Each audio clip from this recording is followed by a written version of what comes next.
अच्छा, नोट आ गई। अच्छा, बिस्मिल्लाहिर्रहमानिर्रहीम। लास्ट जो लैब थी उसमें मोस्टली स्टूडेंट्स ने लारावेल का प्रोजेक्ट क्रिएट कर लिया था, ठीक है। एनी हाउ, क्योंकि मैंने लास्ट टाइम भी वो वीडियो रिकॉर्ड की थी, वो इसलिए की थी कि अगर कोई स्टूडेंट जो एब्सेंट है या वो कोई स्टेप भूल जाता है, क्योंकि मोस्टली जो है उन्होंने इंस्टॉलेशन नहीं की क्योंकि उनके पास लैपटॉप नहीं था। तो आप जो है ना, वैसे तो बिल्कुल आसान है, 3-4 स्टेप्स ही हैं प्रोजेक्ट क्रिएट करने के। ठीक है, लेकिन जो है ना, अगर आप वीडियो को दोबारा से उसको देख लें तो आप जो है ना वो दोबारा से प्रोजेक्ट को क्रिएट कर सकते हैं, ठीक है। तो अब मैंने बताया था कि लारावेल बेसिकली जो है ना वो एमवीसी फ्रेमवर्क है, पीएचपी का फ्रेमवर्क है, और एमवीसी फ्रेमवर्क है, ठीक है। तो फ्रेमवर्क का फायदा ये होता है कि ना आपके पास जो है ना एक वेल डिफाइंड वे में आप कोड लिखते हैं। आप अगर विदाउट फ्रेमवर्क करते हैं, प्रोजेक्ट बना सकते हैं आप, ठीक है। जैसे आप कोर पीएचपी में मैंने आपको असाइनमेंट दी थी ना, आप प्रोजेक्ट बना सकते हैं, लेकिन कौन सा कोड कहाँ पे रखना है वो आपको वो फिर आप अपने ऊपर छोड़ देते हैं, ठीक है। तो इस तरीके से दूसरा डेवलपर उसको अंडरस्टैंड नहीं करता। तो एमवीसी का फायदा ये होता है कि मॉडल व्यू कंट्रोलर, तो इसमें बहुत सारा फ्रेमवर्क्स है आपके पास। जैसे मैंने बताया कि एक लारावेल है, जेंगो फ्रेमवर्क्स है, लेकिन जेंगो पाइथन का फ्रेमवर्क है, एएसपी डॉट एमवीसी ASP.NET का फ्रेमवर्क है, और ये जो लारावेल है बेसिकली ये PHP का फ्रेमवर्क है। इसी तरह PHP के और भी बहुत सारे फ्रेमवर्क्स हैं, जैसे केक PHP है, और बहुत सारे फ्रेमवर्क्स है, ठीक है। तो बेसिकली मैंने एमवीसी के बारे में बताया था, और कल हमने ज्यादातर बात राउटिंग के ऊपर की थी। राउटिंग की भी, राउटिंग बेसिकली क्या है कि आप जो है ना, बेसिकली राउटिंग में आप एक राउट टेबल बनाते हैं। जितने भी आपके यूआरएल्स होते हैं आप उस वेब डॉट पीएच के अंदर आके डिफाइन कर देते हैं। होता है इस तरह से है कि अगर जब इस तरह से आप करते हैं तो उससे आपके जो है ना लारावेल का जो ना सिक्योरिटी का जो मैकेनिज्म है उसको आप अचीव कर लेते हैं। आपका जो भी जो डेटा होता है ना, वो बेसिकली लारावेल उसको प्रोटेक्ट करता है। अभी हाल तो अभी हमने राउटिंग देखी थी, हमने स्टैटिक जो है हमने राउट डिफाइन किया था, जैसे वेलकम का था। तो मसलन वेब डॉट पीएचपी के अंदर था राउट कोलन कोलन गेट, और उसके अंदर था व्यू का, व्यू के अंदर जो है था वो आपके पास वेलकम था, ठीक है, डबल कोट्स के अंदर वेलकम था, ठीक है। तो हमने ना डायरेक्टली उसको रन किया था। इसी तरीके से हमने कल और भी बहुत सारे हमने व्यूज जनरेट किए थे। व्यू कल हमने देखे वेलकम जो बाय डिफॉल्ट क्रिएट होता है, इसी तरीके से कल हमने एक और भी क्रिएट किया था, ठीक है। 2-3 व्यूज की फाइल क्रिएट की थी, और मैंने आप लोगों को टास्क दिया था कि आप जो है उसके दरमियान लिंक टाइम कर लें। तो बेसिकली जो है ना राउटिंग के जरिए जो है ना आप जो है वो आप जो है ना वेबसाइट्स बना सकते हैं। लेकिन आपके पास जब आपके पास कॉम्प्लेक्स वेबसाइट्स होती है जिसपे डेटाबेस इन्वॉल्व होती है, तो फिर जो है ना आपके पास इस तरीके से आप नहीं बनाते। आप जो राउटिंग जो है फिर आपको डिफरेंट तरीके से बनानी पड़ती है, ठीक है। तो मसला आप जो है ना वो कंट्रोलर बनाते हैं, यानी कि आपके पास वेबसाइट के अंदर जितने भी आपके पास टेबल्स होते हैं उसके अकॉर्डिंगली, मसलन पेशेंट है, फिजिशियन है, प्रोडक्ट है, कैटेगरी है, तो आप इसी के नाम से ना आप जो है वो कंट्रोलर बनाते हैं। तो आज की क्लास में मैं कंट्रोलर के बारे में बताऊंगा, कंट्रोलर कैसे क्रिएट करते हैं, ठीक है? एक बात अब देखिए, बेसिकली इसमें मैंने बताया ना कि अगर जैसे कल आपने किया था, अगर सिंपल वेबसाइट है, मसलन आपके पास जस्ट उसके अंदर कंटेंट है, तो फिर वो आप जो है आप व्यू से इंटरेक्ट करते हैं। लेकिन यूजर जो है ना डायरेक्टली कंट्रोलर से इंटरेक्ट करता है, ठीक है। आपकी जो रिक्वेस्ट है वैसे कंट्रोलर के पास जाती है, ठीक है। कंट्रोलर के अंदर इनबिल्ट लॉजिक होती है राउटिंग टेबल की, वो देखता है कि इसके अंदर कौन सा राउट उसी का राउट जो है उसने रिक्वेस्ट की है, उस रिक्वेस्ट के अगेंस्ट उसका जो है डेटा भेजता है। लेकिन अगर रिक्वेस्ट जो है उसने अगर डेटा मांगा है, तो ये रिक्वेस्ट रहेगा बस। फिर जो है ना, अगर उसने सिंपल है तो फिर तो वो उसको as it is plain text return कर देगा। लेकिन अगर उसने रिक्वेस्ट की हुई है डेटा, तो डेटा जो है ना इसके पास मॉडल के पास होता है, तो मॉडल से रिक्वेस्ट करता है, और मॉडल के पास डेटा होता है, डेटाबेस होता है, तो वो जो है ना डेटा जो है ना लास्ट फॉर्म में ना सेंड कर देता है कंट्रोलर को। तो कंट्रोलर बेसिकली क्या है, कंट्रोलर के अंदर देखिए जैसे मैंने कल बताया था कि उसके अंदर आप जो है ना वो उसके कंट्रोलर बेसिकली के व्यू को कांटेक्ट करता है, कंसल्ट करता है कि जो है, क्योंकि देखिए जो व्यू है ना, व्यू व्यू के पास जो है ना वो जो डेटा होता है ब्लेड डॉट पीएचपी का कोड होता है, वो स्पेशल कोड होता है। वो आपके पास है ना ब्राउजर उसको अंडरस्टैंड नहीं करता। तो वो क्या व्यू क्या है, उसको ना उसकी एप्रोप्रिएट एचटीएमएल जनरेट करवाता है, ठीक है, और वो जो है ना यूजर को सेंड कर देता है, ठीक है। बेसिकली जो है ना जो एमवीसी है इसमें आप जो ना कोड की फाइल जो यूजर इंटरफेस की फाइल व्यू के अंदर होती है और जो बिजनेस लॉजिक होती है, ठीक है, वो कंट्रोलर के पास होती है और जो डेटा होता है ना आपका जो डेटा होता है वो सारा मॉडल के पास होता है, ठीक है। तो ये इस तरीके से काम करती है। कल जो हमने जो किया था ना वो सिंपल व्यू था अगर आपके पास, लेकिन अगर डेटाबेस इन्वॉल्व करें तो फिर जो है ना आपको ना कंट्रोलर बनाना पड़ता है, कंट्रोलर रिक्वेस्ट करता है मॉडल के साथ, तो इस तरीके से काम होता है, ठीक है। तो मैंने यहाँ पे स्लाइड्स में ये बताया हुआ है कि instead of defining all routes or request in the route closure it is better to group them in another place, it is more organized, ठीक है। तो बेसिकली आप क्या करते हैं कि जैसे कल हमने किया था, हम वो राउट्स बनाते जाते तो उसको एक ऑर्गेनाइज करने का भी एक मैकेनिज्म है, लेकिन जो है ना आप जो ना कंट्रोलर के साथ आप कंट्रोलर दे देते हैं। अब कंट्रोलर है मतलब पेशेंट का कंट्रोलर है, तो पेशेंट को आपने ऐड करना है, पेशेंट को डिलीट करना है, तो वो जो है ना एक तरह से ग्रुपिंग हो जाती है। ओवरऑल भी आप ग्रुपिंग कर सकते हैं, ठीक है। तो आप कंट्रोलर कहाँ पे होते हैं? कंट्रोलर जो बेसिकली जो होते हैं वो ऐप के अंदर एक्टिविटी के फोल्डर के अंदर होते हैं, कंट्रोलर के अंदर, ठीक है। तो इस डायरेक्टरी के अंदर होते हैं कंट्रोलर्स जो बनते हैं, ठीक है। यानी कि बाय डिफॉल्ट कंट्रोलर की क्लास होती है जो कि बाय डिफॉल्ट पड़ी होती है, ठीक है। अच्छा, इसमें ना कंट्रोलर जैसे कंट्रोलर जो आप क्लास बनाते हैं, ठीक है, जो आप क्लास बनाते हैं कंट्रोलर की कमांड के थ्रू भी बना सकते हैं और वो आप जो है ना मैन्युअली बना सकते हैं। जैसे कल आपने आपने मैन्युअली फाइल बनाई थी user.blade.php या patient.blade.php, वो आपने मैन्युअली बनाया था। इसी तरह से कंट्रोलर की क्लास भी आप मैन्युअली बना सकते हैं, ठीक है। लेकिन इसके दरमियान में ना कुछ वर्किंग होती है जो ये खुद कर लेता है, ठीक है, कमांड के थ्रू करनी चाहिए। तो अब जब एक कंट्रोलर बन जाता है ना तो उसकी पेरेंट क्लास ऑटोमेटिकली वो कंट्रोलर होती है, ठीक है। ये शायद पहले भी बताया था। तो कंट्रोलर जैसे ऑब्जेक्ट ओरिएंटेड प्रोग्रामिंग में इस तरह से होता है। मतलब देखिए क्लास कंट्रोलर यानी कि माय कंट्रोलर, ठीक है, उसके बाद एक्सटेंड का कीवर्ड यूज होता है जो कि जावा में भी यूज होता है, और पेरेंट क्लास कंट्रोलर, ठीक है। यानी कि आपकी जो रिक्वेस्ट है ना वो कंट्रोलर के पास जाती है। यानी कि आपके घर पे जैसे अगर आप स्टूडेंट्स है ना, तो आप जब कोई लॉगिन करते हैं तो आपकी आपकी जो रिक्वेस्ट है स्टूडेंट के कंट्रोलर के पास जाएगी। आप असाइनमेंट को व्यू कर सकते हैं, आप असाइनमेंट को व्यू ही कर सकते हैं ना, तो इसको देखेंगे उसके अंदर क्विज का होगा, फंक्शन होगा, उसके अंदर असाइनमेंट का होगा, मिड टर्म का होगा फंक्शन व्यू करने के लिए ना। लेकिन जब टीचर जब लॉगिन करेगा तो टीचर के लिए अलग से टीचर का कंट्रोलर होगा, लेकिन जो है ना वो अब उसके अंदर और फंक्शन होंगे, वो अपडेट डिलीट कर फंक्शन भी होंगे, ठीक है। तो यहाँ पे बात की हुई है कि जो कंट्रोलर है वो इस तरीके से होता है। मैं यानी आपके सामने बताता हूँ कि कंट्रोलर बेसिकली इसके अंदर होते हैं और उसकी तरफ से टाइप पर आपका पीएचपी होती है। आपकी जो लॉजिक है ना वो जो पीएचपी की जो कोर पीएचपी है वही बेसिकली आप यूज करते हैं। यहाँ पे ब्लेड का जो सिंटैक्स है ना डाटा वो जस्ट व्यू के लिए है। तो व्यू है ना उसमें थोड़ा सा कोड डिफरेंट हो जाता है पीएचपी के, लेकिन जो ना इसमें हम पीएचपी ही यूज करते हैं, ठीक है। यानी हम ये कमांड यूज करते हैं पीएचपी आर्टिसन में कंट्रोलर, और यहाँ पे यानी कि पीएचपी आर्टिसन में कॉलर कंट्रोलर और आपका कंट्रोलर का यूज, ठीक है। इसमें एक चीज ये है कि आप जो भी कंट्रोलर बनाए उसकी जो सफिक्स है, जो लास्ट वर्ड्स है वो कंट्रोलर होना चाहिए। लेकिन अगर आप इसमें ASP.NET पे जाए ना, उसमें ये कंपलसरी होता है कि लास्ट ऑप्शन लास्ट जो है ना वो वर्ड जो है वो कंट्रोलर के होने चाहिए, ठीक है। बस user controller, patient controller, suffix जो है ना वो जरूरी ये होनी चाहिए, ठीक है। और उसके बाद देखिए जैसे अब ये हमारी सिंटैक्स है और ये मसलन पेज कंट्रोलर बनाया गया, ठीक है। तो एक चीज ये करनी है, हमने कंट्रोलर बनाना है अभी ना, ठीक है। और नेक्स्ट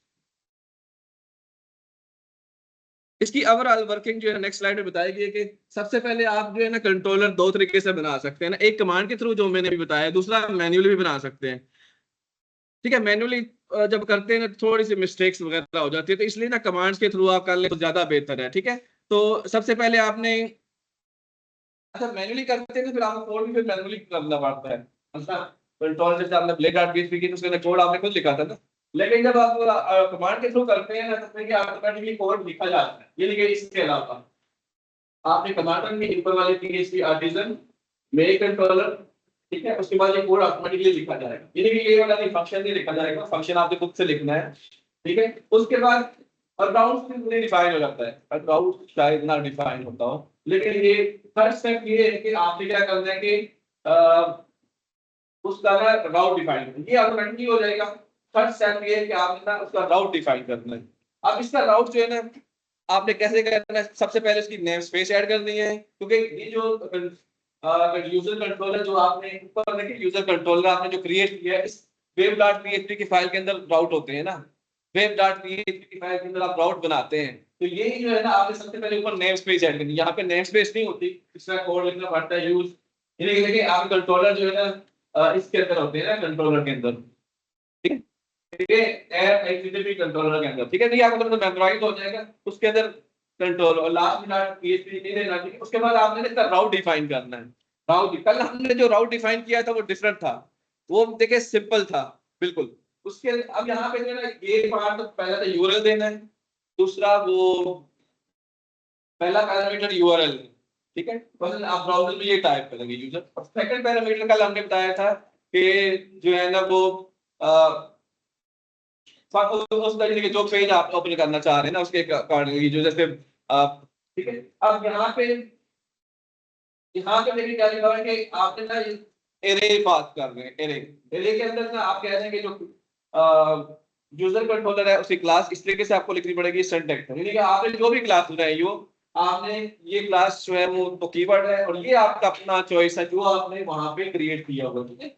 और उसके बाद आप यानी कि ये जब आप लिंक लिखेंगे ब्राउजर के अंदर, तो कौन सा फंक्शन एग्जीक्यूट होना चाहिए, शो, ठीक है, तो ये शो है, यानी कि जब आप इस पे क्लिक करेंगे ना, यानी कि यूजर टाइप करेंगे, तो यानी कि आप ये टाइप करेंगे ना, यूजर ब्रैकेट्स है यूजर वन, तो आपका ना फंक्शन यूजर ये वाला कहाँ है।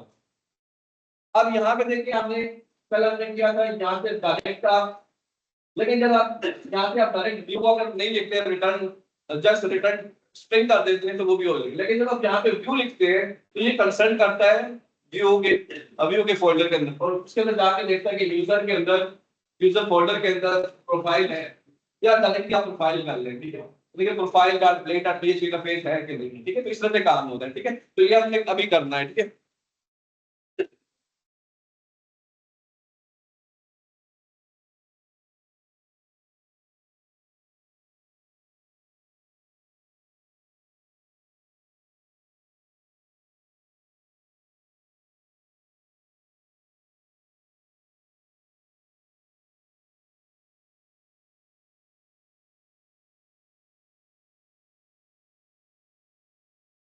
ठीक है, ठीक है, तो उसके बाद क्या करना है कि आपने ना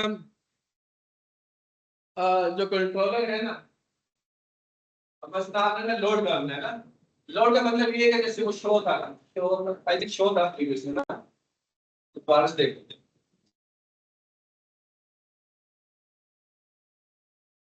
शो था ना, ठीक है, शो, यानी कि जो फंक्शन डिफाइन किया हुआ है ना, शो। अब ये देखें, सबसे पहले देखें ये कोड लिखा हुआ है, यही वाला कोड है जो मुझे बता रहा हूं। तो आपने ना कंट्रोलर क्रिएट करना है, और ये थोड़ा सा विजिबल नहीं इसलिए मैंने बता दिया था। और उसके बाद जो है ये कंट्रोलर बन जाएगा आपके पास, तो उसके बाद जो है आपने इसके अंदर देखिए व्यू लिखा हुआ है ना, तो यहाँ पे आप सब सोच कर लेंगे शो है, शो है ना, शो लिखा हुआ था व्यू, और यहाँ पे देखिए निकल गया था hello.play.php की फाइल होगी, ठीक है।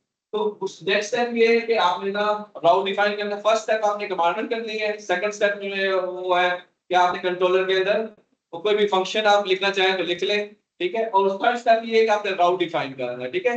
और फिर राउट को डिफाइन करेंगे, तो उसका यानी कि उस राउट के अंदर उस क्लास का नेम लिखेंगे। अब यहाँ पे ना @ लिखा हुआ है, अब यहाँ पे ऐसा नहीं है ना, अभी यहाँ पे ना जो है कंट्रोलर का नेम कोलन कोलन क्लास का नेम है, ठीक है, और फंक्शन अलग से पैरामीटर में पास होते हैं। ये थोड़ा सा ओल्ड सिंटैक्स है, ये PHP 6 में होता है, लेकिन जो प्रीवियस स्लाइड में बताया गया ना उसमें क्या आपने राउट को डिफाइन करना है, ये वाला तरीका है, ठीक है।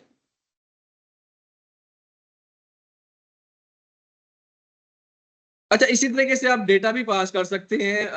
आप जैसे कल हमने लास्ट देखा था ना, आपने पैरामीटर के जरिए ना, पैरामीटर के जरिए हमने डेटा पास किया था, कंट्रोलर से डेटा पास किया था व्यू की तरफ। इस तरीके से आप जो है ना डेटा पास कर सकते हैं, ठीक है। तो आप कंट्रोलर से व्यू की तरफ डेटा पास कर सकते हैं, वो मैं अभी आपको करके दिखाता हूँ, ठीक। इसी तरीके से जो है ना आपने जो ना आप यानी कि व्यू से भी डेटा पास कर सकते हैं। व्यू से मतलब आप जब रजिस्टर करते हैं ना, जब आप सर्च करते हैं, लॉगिन करते हैं, तो आप अपनी इंफॉर्मेशन भेज रहे होते हैं सर्वर की तरफ, तो आप भेजते हैं, दो चीजें होती है ना, एक जो होती है आपने कंट्रोलर से डेटा भेजना, मसलन आप जब असाइनमेंट के मार्क्स व्यू कर रहे होते हैं, आपका डेटा जो है कंट्रोलर से आपके इंटरफेस पे आ रहा होता है। दूसरा ये है कि आप जब साइन इन कर रहे होते हैं या आप रजिस्टर कर रहे होते हैं किसी भी वेबसाइट पे, तो आपका डेटा जो है सेव हो रहा होता है। ठीक है, तो दो चीजें होती हैं। ठीक है,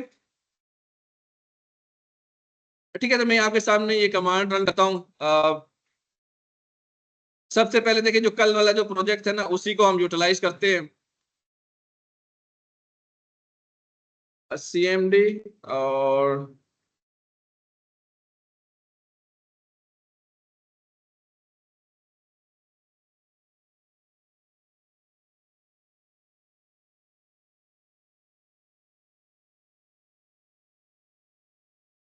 अच्छा, इसमें जो है ना जो कमांड है वो ये वाली है। अच्छा, ये इसको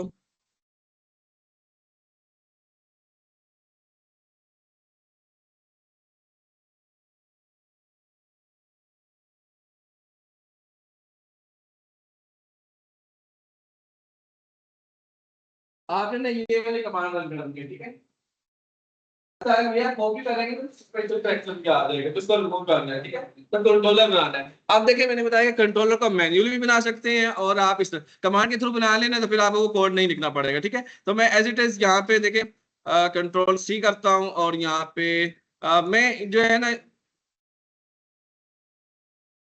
मैंने ऑलरेडी देखें ये ओपन किया हुआ है। अब इसके अंदर देखें कंट्रोलर की लॉजिक कहाँ पर होती है। अच्छा देखें, आपका जो कंट्रोलर की जो लॉजिक होती है ना, वो ऐप के फोल्डर के अंदर होती है। ऐप को आपने एक्सपेंड करना है, और इसके अंदर देखिए करंटली यूजर कंट्रोलर है और कंट्रोलर है। यूजर कंट्रोलर मैंने क्लास से पहले बनाया था, तो मैं यहाँ पे एम्प्लॉय का कंट्रोलर बना लेता हूँ। ठीक है, ठीक है, तो यहाँ पे देखें अभी वो कंट्रोलर नहीं है। मैं कमांड रन करता हूँ, तो कमांड आप कहाँ से रन कर सकते हैं, ये नीचे से भी रन कर सकते हैं, यहाँ से।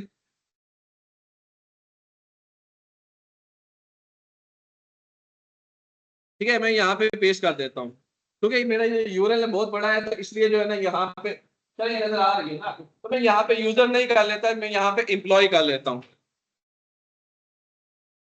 ठीक है, नो टॉकिंग।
तो ये जो है ना यहीं से चेंज कर लेता हूँ मैं।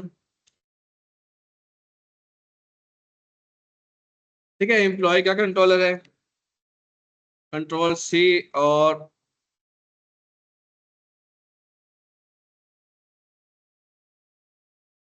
ठीक है, देखिए अभी विद इन फ्यू सेकंड्स में वो कंट्रोलर क्रिएट हो जाएगा। ठीक है, कमांड एग्जीक्यूट हो रही होगी।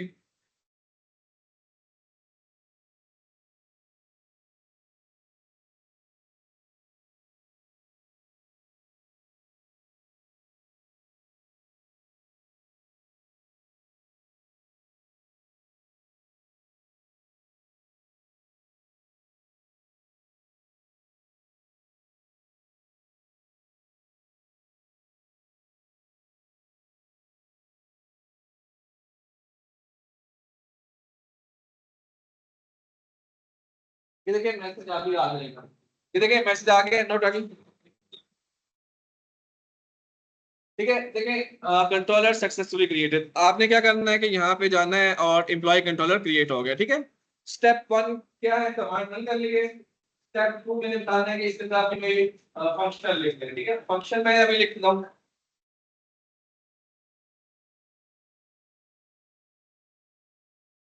मसलन देखिए मैं ये लिखता हूँ कि डिस्प्ले यहाँ पे आपने देखे पब्लिक प्राइवेट कर सकते हैं, फंक्शन आप लिखते हैं ना, पब्लिक प्राइवेट प्रोटेक्टेड कर सकते हैं, डिस्प्ले पब्लिक, और यहाँ पे function display all employ.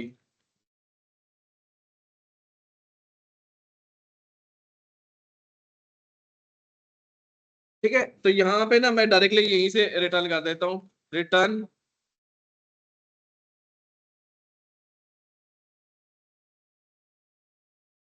H1। अभी देखिए यहाँ पे रिटर्न व्यू भी कर सकते हैं, लेकिन आप देखिए ये चीजें समझ में नहीं आएंगी बाद में जब तक आप गौर से नहीं देखेंगे। देखिए अभी मैं डायरेक्टली HTML में रिटर्न कर रहा हूँ, लेकिन यहाँ पे एक्चुअल जो काम होना है व्यू का होना है, व्यू की फाइल पे जाएगा, व्यू से व्यू डाट की। लेकिन देखें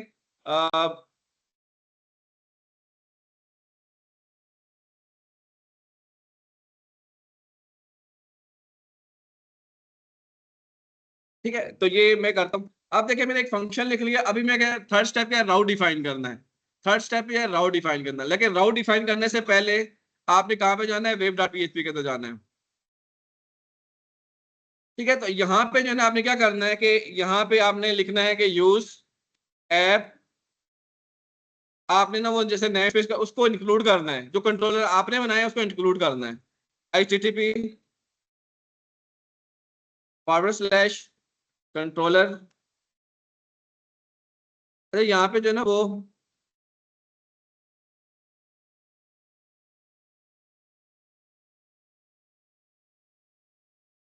एम्प्लॉय कंट्रोल, आई थिंक इसमें कोई मिस्टेक नहीं होगी शायद। ठीक है, तो आपने जो है ना नेक्स्ट स्टेप ये करना है कि आपने जो है ना वो कंट्रोलर, आपने राउट डिफाइन करना है। ठीक है, तो राउट के लिए जो है ना सबसे पहले राउट,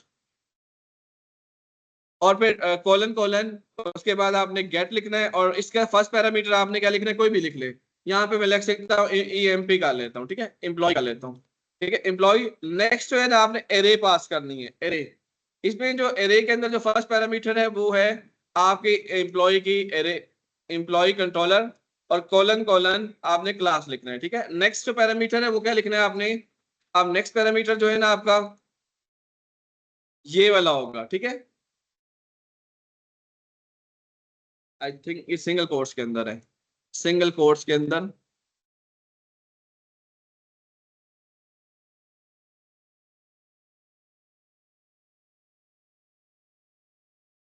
ठीक है, अभी मैं ब्राउजर, अच्छा इसको उसके बाद आपने रन करना है। तो रन करने के लिए आप यहाँ पे कमांड कर लें PHP आर्टिजन सर्व। देखिए आप एरो प्रेस करते हैं ना तो वो आपका जो है ना वो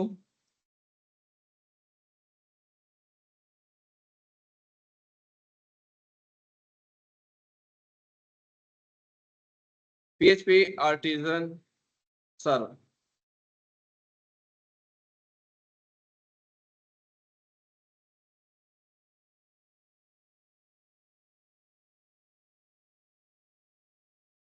ये देखिए इस पे कोई एरर है, मैंने सेमीकोलन शायद नहीं दिया।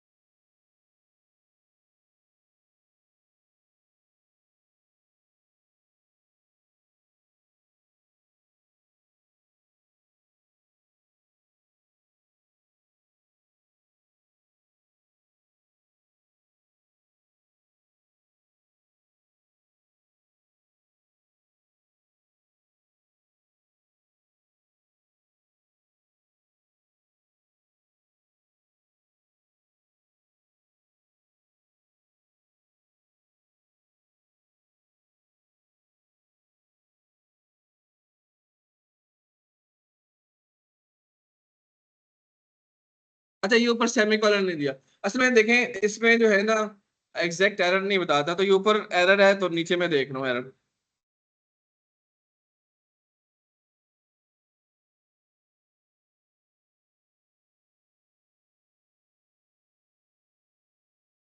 ठीक है, तो अभी आपने इसके ऊपर माउस ओवर करें और कंट्रोल क्लिक क्लिक कर दें।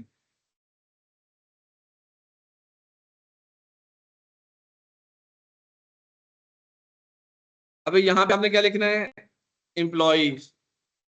जब वो रन हो जाएगा तो यहाँ पे आपने एम्प्लॉयज लिखना है। ठीक है, employee data will be shown. अभी देखिए क्या काम हो रहा है। आपने देखिए जब ये लिखा है ना तो क्या हुआ है, सबसे पहले आपने कंट्रोलर लिखा है, एम्प्लॉय का controller.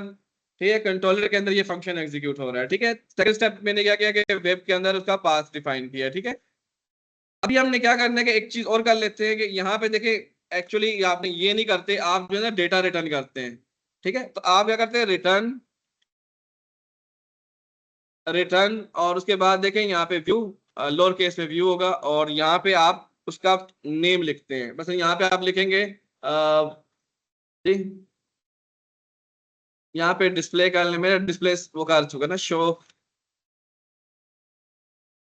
Show employee data, EMP data. ठीक है, तो मैं ये कर लेता हूँ। ठीक है, अब इसका क्या मतलब है कि ये वाली फाइल जो है वो blade.php पे होनी चाहिए। ठीक है, तो ये वाली फाइल, अभी रिसोर्सेज के अंदर जाना है, मैंने रिसोर्सेज,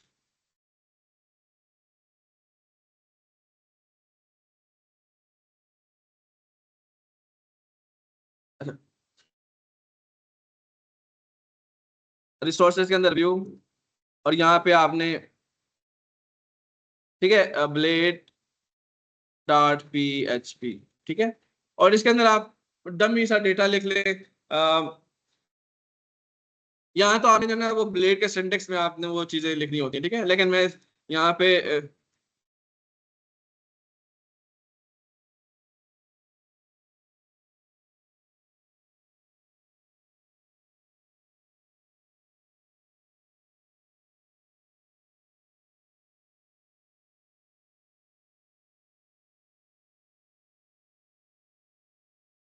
यानी कि देखिए यहाँ पे जो है ना आपका जो डेटा होगा ना वो शो होगा डेटाबेस से होके आया। अभी तो सिंपल है ना, लेकिन जो है ना आपने डेटा कंट्रोलर से भेजना है। अभी फिलहाल मैं एक वेरिएबल पास करूंगा, नेक्स्ट टाइम नेक्स्ट क्लास में हम पूरा टेबल पास करूंगा।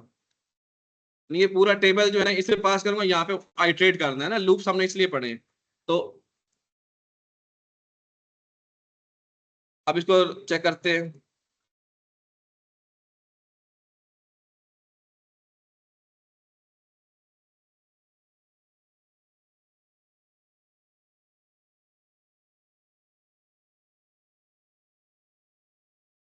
ठीक है, अब देखें ऑल एम्प्लॉय डेटा। अब ये व्यू से व्यू वाली फाइल रन हो रही है ना। ठीक है, अब लास्ट ये चीज करते हैं कि कंट्रोलर से डेटा कैसे पास करते हैं। कल भी हमने किया था, लेकिन आज दोबारा से करते हैं। कल व्यू पे डिस्प्ले नहीं किया था। ठीक है, तो अब डेटा कैसे पास करते हैं, फॉर्म से डेटा कैसे पास करते हैं वो नेक्स्ट लेक्चर में देखेंगे। फॉर्म के थ्रू तो आप फॉर्म बनाते हैं ना, लेकिन फॉर्म के अंदर जो है ना, क्योंकि हम ये लारावेल है, इसमें स्पेशल कोई एक डिफरेंट मैकेनिज्म है, CSRF, तो आप अपने डेटा को सिक्योरली आप सर्वर की तरफ भेजते हैं। तो अभी नेक्स्ट स्टेप ये है कि आपने डेटा भेजना है। तो डेटा भेजने के लिए ना आपने,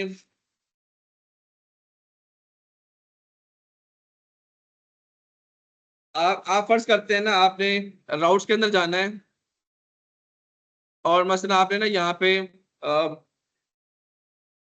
फॉरवर्ड/ID, मसलन मैं यहाँ पे ना ID पास कर रहा हूँ। ठीक है, ये डेटा भेजना है मैंने, URL में जो भी लिखूंगा। अब ये डेटा जो है ना मैंने जो है ना मीन के, जब ब्राउजर हिट होगा ना तो कंट्रोलर से डेटा व्यू की तरफ भेजना है, कंट्रोलर से व्यू की तरफ भेजना है। लेकिन पाथ तो आपने स्पेसिफाई करना है ना। तो आपने डेटा कैसे भेजना है वो, वैसे कंट्रोलर में आएंगे,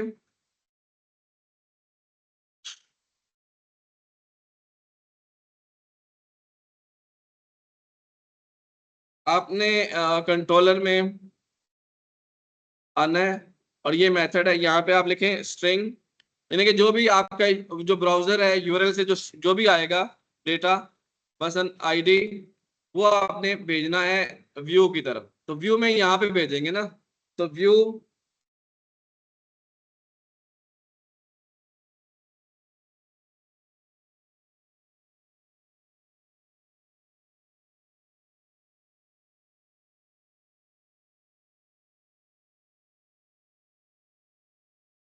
ठीक है, तो ये डेटा भेज रहे हैं, हम डेटा भेज रहे हैं व्यू की तरफ। अब व्यू की फाइल में आएंगे तो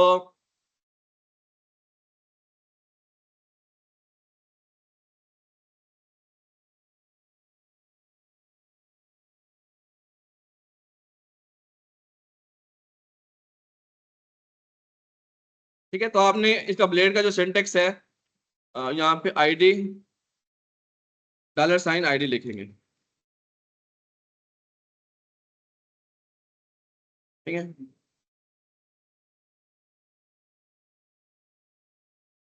अब यहां से देखिए आप डेटा पास करें। ठीक है, ये डेटा पास हो गया ना। मैं ये आपके पास वीडियो रिकॉर्डेड है, तो आप इसको बाद में भी चेक कर सकते हैं, कैसे कोड भी आपसे शेयर कर दूंगा। तो देखिए मैं इसकी जो एसेंशियल फाइल होंगी ना वही भेजूंगा। मैंने देखे रिसोर्सेज की फाइल चेंज की है, कंट्रोलर की और आउट की, 3 फाइल मैंने जैसे कल भेजी थी। ठीक है, और बाकी फाइल्स वो सेम ही होती हैं। ठीक है, मैं ये